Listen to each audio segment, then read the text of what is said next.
The Kicker Comp R sub has been out for a while, but is a great sub if you're looking to get a full kick out of your system. With a pretty good wattage rating, deep bass control, and a great reputation for reliability, this sub is most definitely one you should consider if you're looking into a sub that's a good bang for your buck. So stay tuned. Hey, my name is Josh. I'm with Breaker Stereo and Performance. Welcome to the YouTube channel that reviews, demos, and goes over the latest in aftermarket automotive accessories like car audio, performance, suspension, and more, because we don't drive stock. And if you're like us, where stock just doesn't cut it, then join the Upgrade Nation by subscribing to this channel. Kicker Comp R, where to begin? Now, the Kicker Comp R line has been around for a while now. They have a long history of loud, body-shaking bass at low cost compared to competing brands. Not only are they a reliable sub that can handle low deep bass from rap and EDM, it also plays accurately for people looking to hear that punchy bass line like in rock, pop, and funk music. These subs seriously throw people off when it comes to the way they look. A small surround, a foamy plastic cone, and surprisingly a bit lightweight.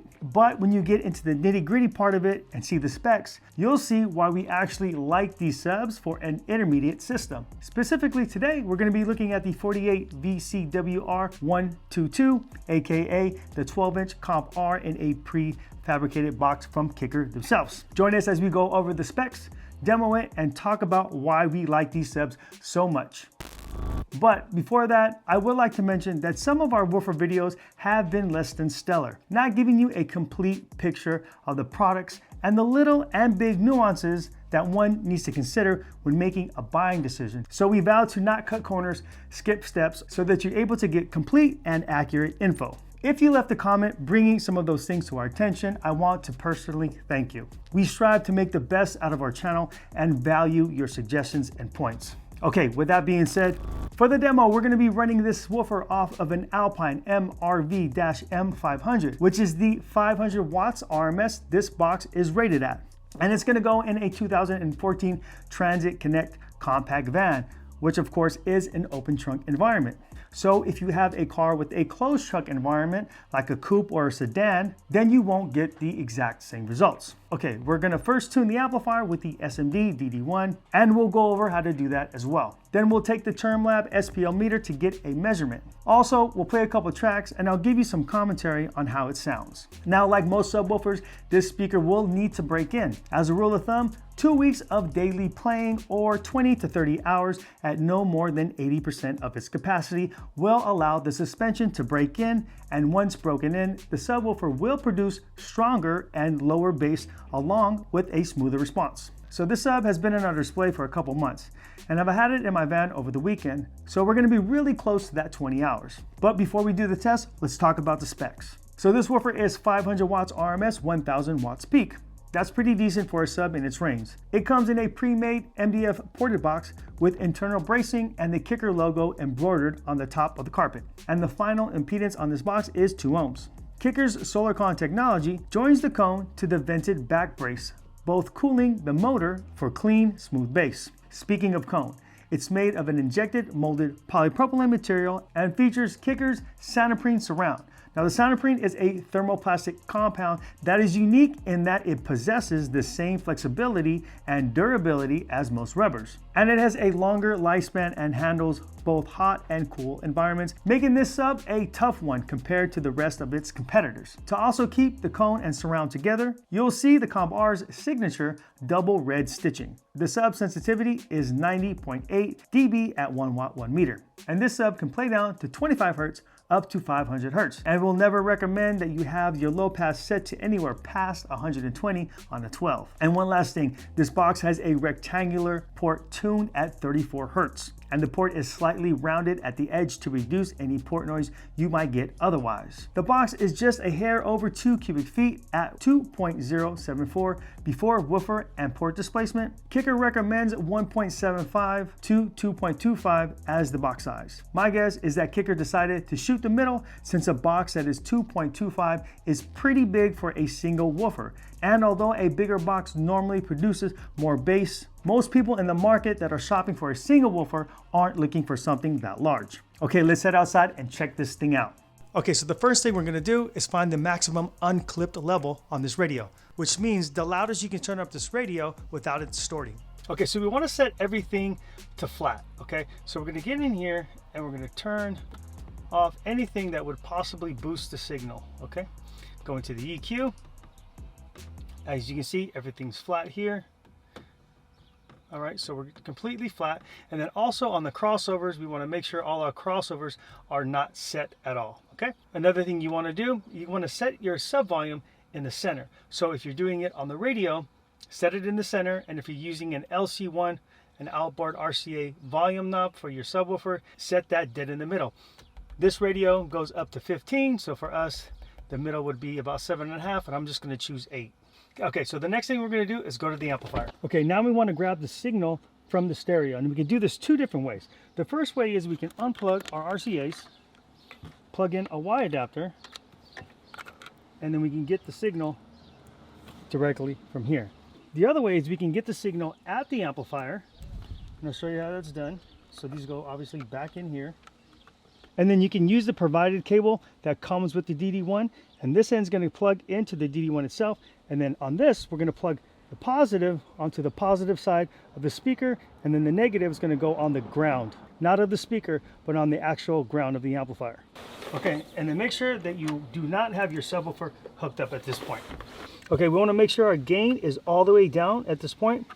Also, the crossover off. Now, if you have a monoblock amplifier like this one, where there is no off for your crossover, you want to set that low pass crossover as high as it can go. In this case, 200. Also, your bass boost is going to be at 0. And if you have a subsonic filter, make sure you set that as off.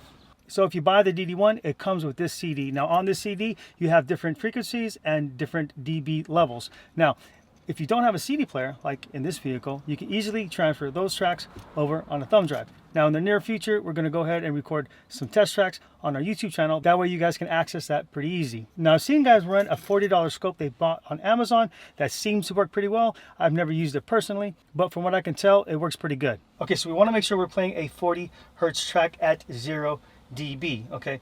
So we wanna do it at 0 dB. Now there are a couple different levels we're going to mess with here in a minute. We'll go over that a little bit later, but as for right now, we want to make sure it's 0 dB. Also, another thing, make sure that your interior speakers are not hooked up. So if you're running an amplifier, you're going to go ahead and disconnect the RCAs off that amp so that that low frequency does not play through your speakers, because you could blow speakers out if you do that. And if you're not running a 4-channel amplifier, then what you're going to want to do is turn off the internal power of the radio. Now, if your radio does not have that feature, then you may have to pull it out and disconnect the speaker lines from the radio, which definitely could be a hassle. Okay, as you can see, we have the 40 Hertz detected here on the DD1. I'm going to turn the volume up until I get that distortion light to turn on here.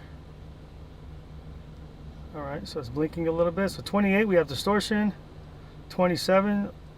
Okay, so 26 is where it stops. So that's our distortion level. So that's the maximum output that this radio can put out unclipped. Okay, so we're going back to the amplifier, and now what we're gonna do is we're gonna leave everything plugged in the way it is. But what you can do at this point, if you wanted to set the bass EQ, you can do so, but you don't wanna overdo it. So I recommend maybe like plus 6 dB is probably the most you wanna go.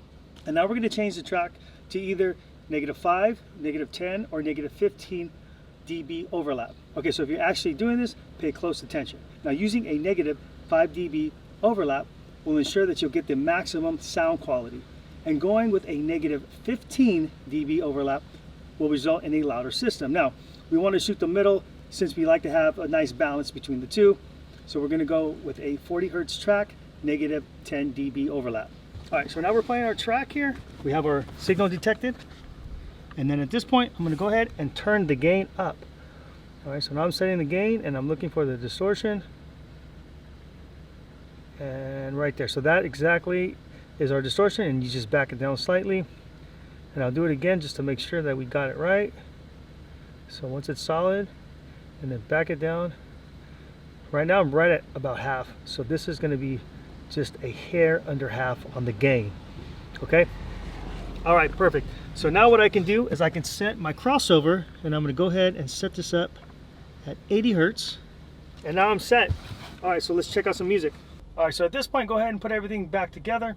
Hook up your subwoofer and make sure that your interior speakers are hooked up as well.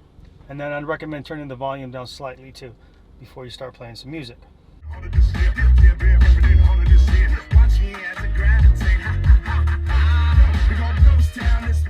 Okay, so at this point you can go ahead and adjust your subwoofer level up if you want to, and then you can get in here and mess with the EQ if you like.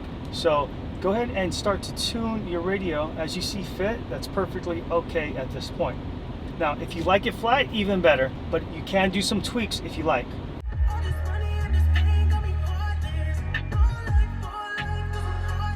Okay, so what I'm noticing is you've got deep bass along with some nice punchy, accurate bass as well. So it's a nice combination between those two things. Let's go ahead and play another song that I like to test, and it is the Drake song with Lil Wayne, The Motto. I think that's a good song, and the reason why I like that song is because you've got in the track, the bass will fluctuate from going to a pretty low level to a really low level, and if your subwoofer is not able, or your subs are not able to play that lower level, they will basically fall on their face. So let's go ahead and test that out and see how that sounds.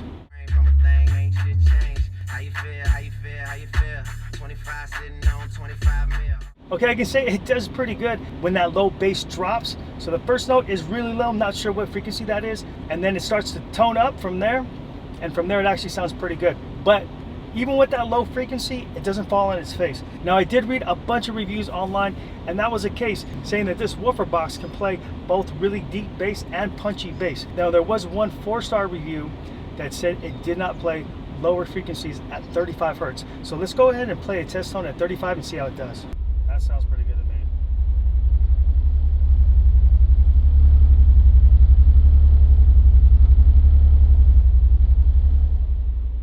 Okay, so that actually sounds pretty good to me. So maybe he meant lower frequencies below 35.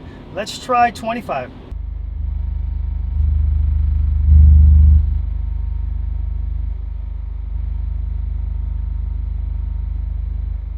So at 25 hertz, I can see that doesn't do quite as well. You know, honestly, I don't know if there's a lot of songs out there that will play that lower frequency like that. Think about this though, if you have a subsonic filter, normally it cuts off around 20 hertz anyway, so that's not really necessarily a frequency that we should be too concerned with.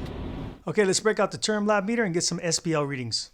Okay, so first we'll test a song, and then we'll go ahead and move into the test tone.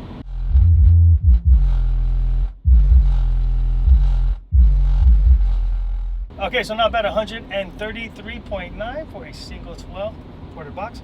Not too bad. Let's go ahead and take a listen to a test tone.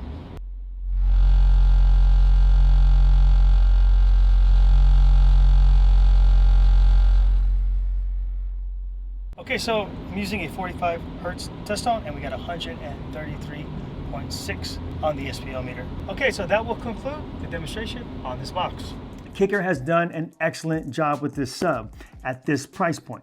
You get a box that musically sounds great and gets pretty loud. It produces accurate, punchy bass along with deep low bass. Now take into consideration, we were using an open trunk environment, so less energy is needed to produce bass versus a closed trunk environment. So if you have an open trunk environment and you're looking for a medium to high level of bass, then this is a good fit. If you have a closed trunk environment and are looking for a medium level, then this will work as well. But if you wanted a medium to high level of bass in a closed trunk environment, then consider the Kicker 12-inch dual box. Now I know this is pretty general information because there are different types of closed trunk environments, some being more sealed than others, and every car's environment is different. But it's worth mentioning, so I thought to bring it up here. At a price currently at $319, you get a solid 500 watt RMS subwoofer in a box designed and made by Kicker. Around the web, this box gets a 4.6 star rating. Pretty good.